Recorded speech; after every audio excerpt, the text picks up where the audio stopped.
হরে কৃষ্ণ। জগন্নাথ দেবের স্নানযাত্রা প্রতি বছর জ্যৈষ্ঠ মাসের পূর্ণিমা তিথিতে অনুষ্ঠিত হয় এবং এই দিনই শ্রী জগন্নাথ দেবের আবির্ভাব তিথি। এই স্নানানুষ্ঠান রথযাত্রার 15 দিন আগে পালন করা হয়। বলা হয় যে বা যারা এই দিব্য স্নানযাত্রায় অংশগ্রহণ করেন বা দর্শন করেন তার আর পুনর্জন্ম হয় না। সকল পাপ থেকে মুক্ত হয়ে 84 লক্ষ জন্মের চক্র থেকে তিনি মুক্ত হয়ে যান। আজকের এই ভিডিওতে আমরা জানব এবছর কবে এই স্নানযাত্রা মহোৎসব পালিত হবে, পূর্ণিমা তিথির সময়সূচি, শ্রী জগন্নাথপুরী ধামে কিভাবে এই উৎসব পালন করা হয়, জগন্নাথ দেবের প্রণাম মন্ত্র এবং কিভাবে বাড়িতে এই উৎসব পালন করতে পারেন তাও আমরা জেনে নেব। প্রিয় ভক্তগণ, এবছর জগন্নাথ দেবের স্নানযাত্রা উৎসব পালন করা হবে 11 জুন 2025 বুধবার। পূর্ণিমা তিথি থাকবে 10 জুন সকাল 11টা 5 থেকে 11 জুন 12টা 38 পর্যন্ত।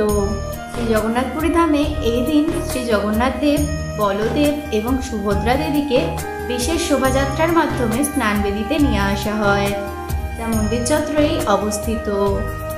এরপর প্রতিটি বিগ্রহ 10টি পূর্ণ কলসের পবিত্র জল দিয়ে স্নান করানো হয়। জলের মধ্যে থাকে চন্দন, তুলসী, হরিদ্রা ও নানা প্রকার সুগন্ধি দ্রব্য। স্নানের পর বিগ্রহগুলিকে গজবেশে সাজানো হয়। পৌরাণিক কাহিনী অনুসারে অত্যাধিক স্নানের ফলে জগন্নাথ দেব অসুস্থ হয়ে পড়েন, তাই 15 দিন তিনি বিশ্রামে যান। তাই 15 দিনের জন্য বিগ্রহ দর্শন বন্ধ থাকে। এই সময়কে বলা হয় অনাবাসর কাল।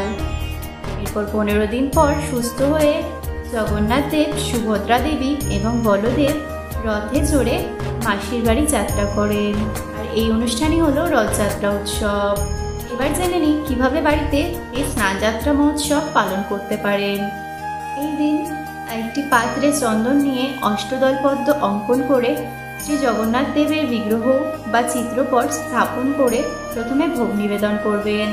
এরপর পঞ্চামৃত দ্বারা অভিষেক সম্পন্ন করবেন। অভিষেকের ক্ষেত্রে শঙ্খ ব্যবহার করতে পারেন অথবা মাতৃর পাত্র দ্বারাও তা করতে পারেন। অভিষেক সম্পন্ন হলে আরতি করবেন। যদি বাড়িতে বিগ্রহ থাকে তাহলে গজানন বেশ পড়াতে পারেন। তিল, জব, আতপ চাল, জল, দূর্বা প্রভৃতি দ্বারা অর্ঘ্য প্রদান করবেন। জগন্নাথ দেব এবং বলদেবের শ্রীচরণে তুলসীপত্র ও ফুল অর্পণ করবেন এবং সুভদ্রা দেবী এবং সুদর্শনের চরণে শুধুমাত্র ফুল অর্পণ করবেন। চন্দনের সাথে কর্পূর, অগরু ও সুগন্ধি দ্রব্য মিশিয়ে তা অর্পণ করবেন। এভাবে আপনারা সহজেই জগন্নাথ দেবের স্নানযাত্রা সম্পন্ন করতে পারেন।